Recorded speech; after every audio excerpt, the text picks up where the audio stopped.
Hello everyone. Today we talk about pharyngeal apparatus and learn his derivatives without memorizing. You all know that the structural origin of any parts in embryos is embryo from the three germ layers. That's ectoderm, and mesoderm and endoderm. As we know that the endoderm become the yolk sac, and the yolk sac is the sac full of the cells, and the upper part of the sac will be apoptosis and form the space. This space form the become this cavity that's from the mouth of the embryo till the anus of the embryo, and the front part of this cavity few changes that occurs and form the pharyngeal apparatus. Regarding structure of the pharyngeal apparatus, as I said, it's formed from the anterior parts of the yolk sac or the endoderm, and it will be six bulging that go inside. So the inner parts of this bulging it's formed by the endoderm, and between of it is formed by mesoderm, and outside is surface ectoderm. So any structure that derives from the inner parts of this pharyngeal apparatus is endodermal derivatives, and any structure that derives from between it's mesoderm, and also any structure that derives from the outside of it, it's ectodermal derivatives. If we cut it like that, or that's more developed than this, if we cut like that and we looked at the side, it will be this structure, and the inner part of it, of these structures, it's called pouch. It's like a pocket inside. As we said, it's endodermal origin, and between of it it is called arch, and mesodermal origins, and outside it's called cleft. It's ectodermal origin, and we have five arches. It's original it's six, but the fifth one is regression in humans, so it will be five, but we count it and name it as a previous before apoptosis of the five, so it will be arch number 1, 2, 3, 4, and 6. And it is more clarification of pharyngeal arch. That is pharyngeal apparatus. There it will be continuation of the foregut and things like that. Now regarding pouches and clefts, the first pouch and cleft is coming after the arches. And first pouch is forming auditory canals, and first cleft it's forming external auditory external ear, and in the first arches it's forming two middle ear bones that will be incus and malus. Regarding other clefts, is at first it forming one groove, then will be regressed, becomes a cervical sinus. Regarding the pouches, second pouch is forming the tonsil, and third and fourth will be the parathyroid glands. Third will be superior parathyroid, and fourth will be inferior parathyroid, and with the embryological development they go down and immigrate.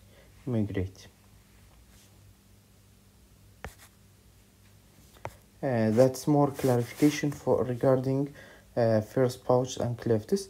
As we know that our ear canals. Our ear, that's external auditory, and that's internal that's external auditory, and that's auditory tubes, and between of them there's tympanic membranes, and the three small middle ear bones. The two bones that includes the incus and malleus formed by the first arch, but the stapes, that's a third bone, it's formed by the second arch.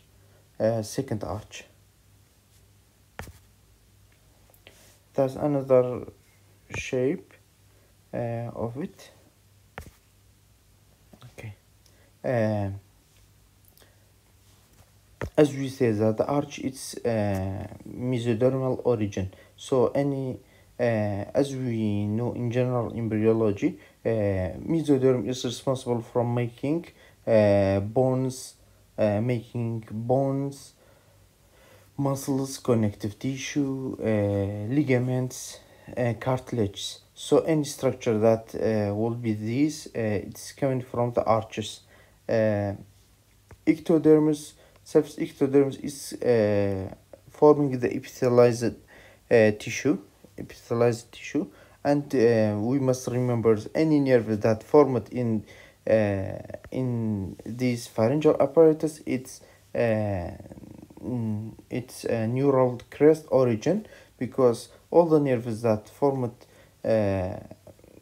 by pharyngeal apparatus, it's part of peripheral nerve systems of the brain. It's cranial nerves, and all peripheral nerve systems, including cranials, are all derivated from the neural crest. Now, if we classify the arches, or in another way, we know how the arches form which parts, we can make it much easier. The first arch, it's forming upper jaw and lower jaw.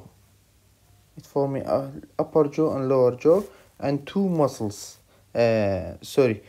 Two inner bones. It's including incus and malleus. That's why it's called the first arch. It's called by maxillary prominence. Second arch and third arch, it's separated by the hyoid. If it's upper part of the hyoid, with the styloid process, and the stapes bone, it is second arch. As we see with the closer view to the hyoid bone, the smaller lesser horn of the hyoid is upper part, so also it's formed by the second arch. And the third arch, it's below lower part of the hyoid bone. As we see that the great horn is continuation of the lower part, so it's also formed by it. And the fourth arch, it's formed the thyroid cartilage, and the sixth arch formed the cricoid cartilage. That's a general view to the arch, including the muscles and cartilages. Now, regarding the muscles, first arch, as we said, it's forming the mandible. It's forming mandible and maxilla, so upper jaw and lower jaw. As we know that the muscles of mastication, it's connected to the mandible. That's included four muscles: temporalis, masseter, and pterygoid, lateral and medial.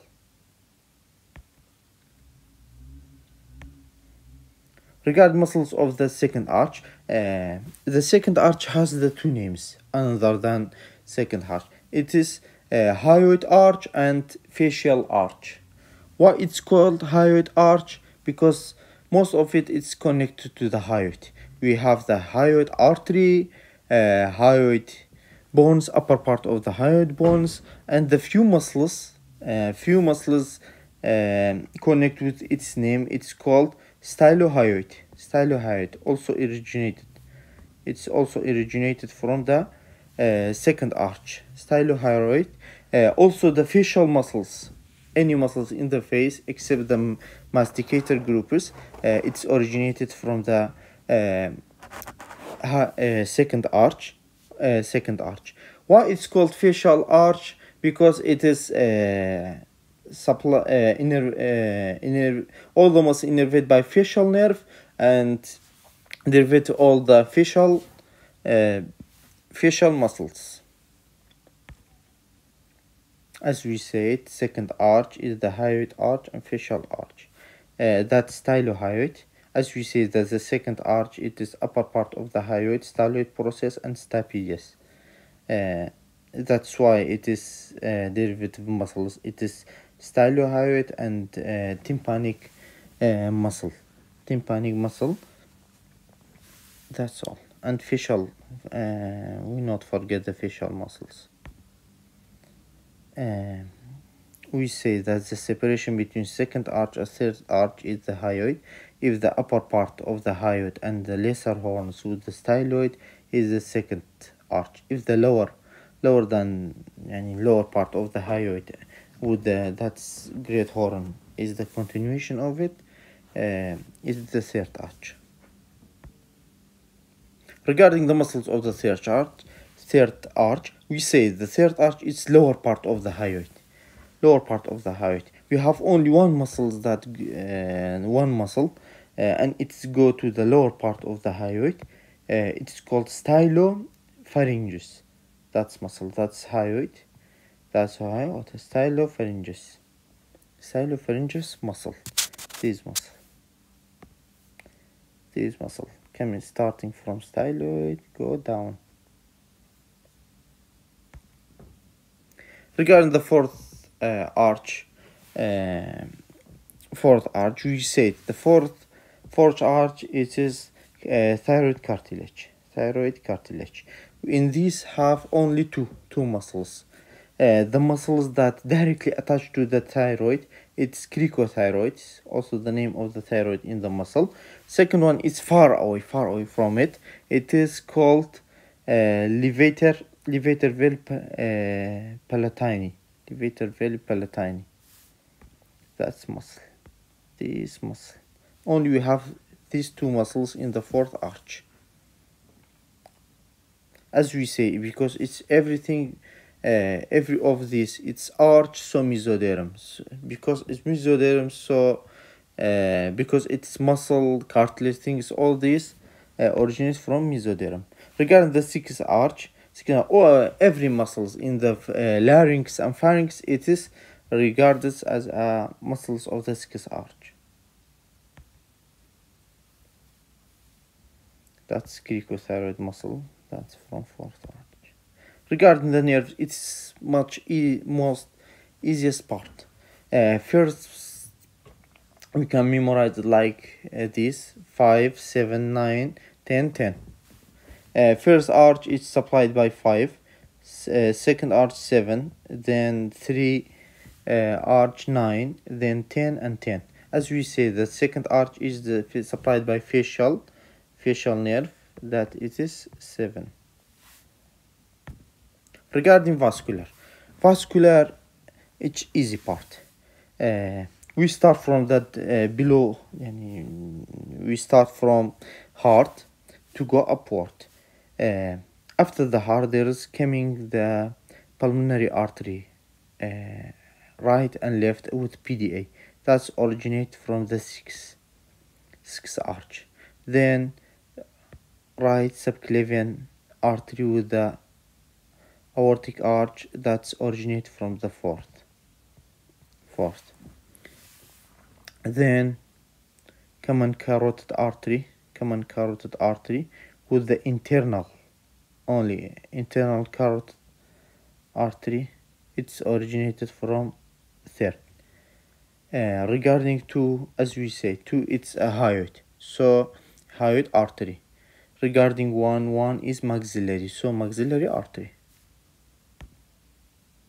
And then another explanation of it. We said pulmonary, right and left pulmonary artery with the PDA ductus arteriosus. Then there will be right subclavian artery with the aortic arch. Then will be common carotid artery with the internal, not including external. Then continued with the hyoid artery and maxillary artery.